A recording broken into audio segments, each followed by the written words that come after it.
तो आज हम बात करने वाले हैं भारतीय राजनीति के एक बहुत बड़े उलटफेर के बारे में। ये कहानी है राघव चड्ढा की, जो आम आदमी पार्टी के एक बहुत ही जाने पहचाने चेहरे थे। सवाल ये है कि आखिर उन्होंने पार्टी क्यों छोड़ दी और इससे इंडियन पॉलिटिक्स पर क्या असर पड़ेगा। आइए इसी को समझने की कोशिश करते हैं।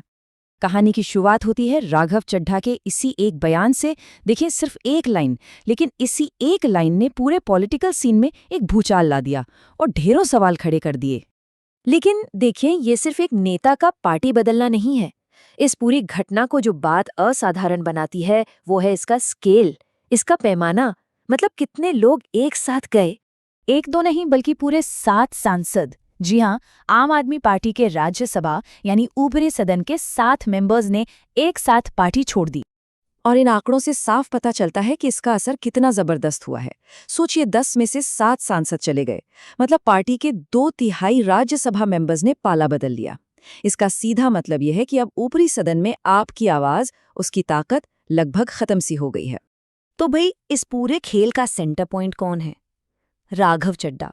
ये समझना बहुत जरूरी है कि वो आम आदमी पार्टी के लिए इतने खास क्यों थे और उनका जाना पार्टी के लिए इतना बड़ा झटका क्यों माना जा रहा है। ये टाइमलाइन साफ दिखाती है कि चड्ढा कोई नए नेता नहीं थे। उन्होंने अपने 15 साल पार्टी को दिए, एकदम शुरुआत से। जब पार्टी बन रही थी तब से लेकर नेशनल ट्रेजरर जैसे बड़े पदों तक वो पहुंचे।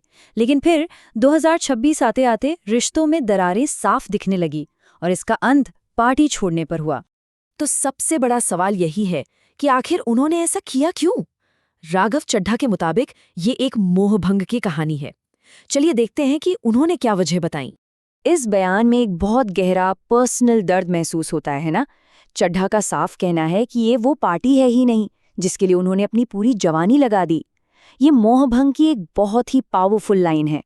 और बात सिर्फ सिद्धांतों से भटकने की नहीं है। यहाँ सीधे सीधे भ्रष्टाचार और पार्टी के कोर मिशन में बदलाव के बहुत गंभीर आरोप लगाए गए हैं, जिसने उनके हिसाब से पार्टी की नींव ही हिलाकर रख दी है।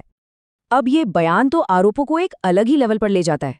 यहाँ अपराध जैसे शब्द का इस्तेमाल किया गया है, जो पार्टी के अंदर चल रही बहुत गंभीर, शायद गैर कानूनी गतिविधियों की तरफ इशारा कर रहा है। चड्ढा के मुताबिक यही वो वजह थी जिसने उन्हें पार्टी छोड़ने पर मजबूर कर दिया। तो ये तो था राघव चड्ढा का पक्ष। अब जरा सिक्के का दूसरा पहलू भी देखते हैं। आम आदमी पार्टी का इस पर क्या कहना है? उनकी कहानी सिद्धांतों के टकराव की नहीं है, बल्कि एक राजनीतिक साजिश और धोखे की है। तो जब इतने बड़े आरोप लगे और इतने सारे सांसद चले गए, तो पार्टी ने जवाब कैसे दिया? उनकी कहानी राघव चड्ढा की कहानी से बिल्कुल 180 डिग्री अलग है। देखिए, आपके आरोप को समझने से पहले इस टर्म को समझना जरूरी है। ऑपरेशन लोटस, ये एक पॉलिटिकल टर्म है जो अक्सर विपक्षी पार्टियां इस्तेमाल करती हैं। उनका आरोप होता है कि बीजेपी दूसरी पार्टियों के एमएलएज या एमपीज को तोड़कर अपनी तरफ मिला लेती है, ताकि उनकी सरकारें गिर जाएं या कमजोर पड़ जाएं। और आम आदमी पार्टी की तरफ से जो जवाब आया वो बेहद तीखा था। पार्टी के बड़े नेता संजय सिंह ने इसे सीधे सीधे पंजाब की जनता के साथ धोखा बताया। उनके लिए ये कोई सिद्धांतों की लड़ाई नहीं, बल्कि एक साफ साफ विश्वासघात है। यहाँ पार्टी इस कहानी को और भी पर्सनल बना रही है। उनका कहना है कि अरे, हमने चड्ढा को क्या नहीं दिया, एमएलए बनाया, एमपी बनाया, और बदले में उन्होंने क्या किया? उस भरोसे को तोड़ा जो पार्टी ने उन पर दिखाया था। तो अब हमारे सामने 2 अलग अलग कहानियां हैं। एक तरफ मोहभंग और सिद्धांतों की लड़ाई और दूसरी तरफ साजिश और धोखे की। लेकिन इन आरोप प्रत्यारोपों से हटकर देखें तो इस पूरे पॉलिटिकल ड्रामे का असल मतलब क्या है? इसके दूरगामी परिणाम क्या होंगे? अगर हम इसे समेटें तो इसके 4 बड़े नतीजे हैं।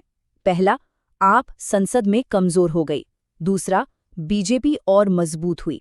तीसरा, और शायद सबसे अहम, इससे पता चलता है कि आपकी टॉप लीडरशिप में सब कुछ ठीक नहीं है। और चौथा, ये एक बड़ी विपक्षी पार्टी के लिए बहुत बड़ा झटका है। तो आखिर में सवाल यही बचता है कि ये सब क्या था? क्या ये एक सोची समझी रणनीति थी, या किसी तरह का कोई दबाव था, या फिर वाकई ये सिद्धांतों की लड़ाई थी? राजनीति में अक्सर ऐसे सवालों का जवाब सीधा नहीं होता। शायद सच्चाई इन तीनों के बीच कहीं छिपी है।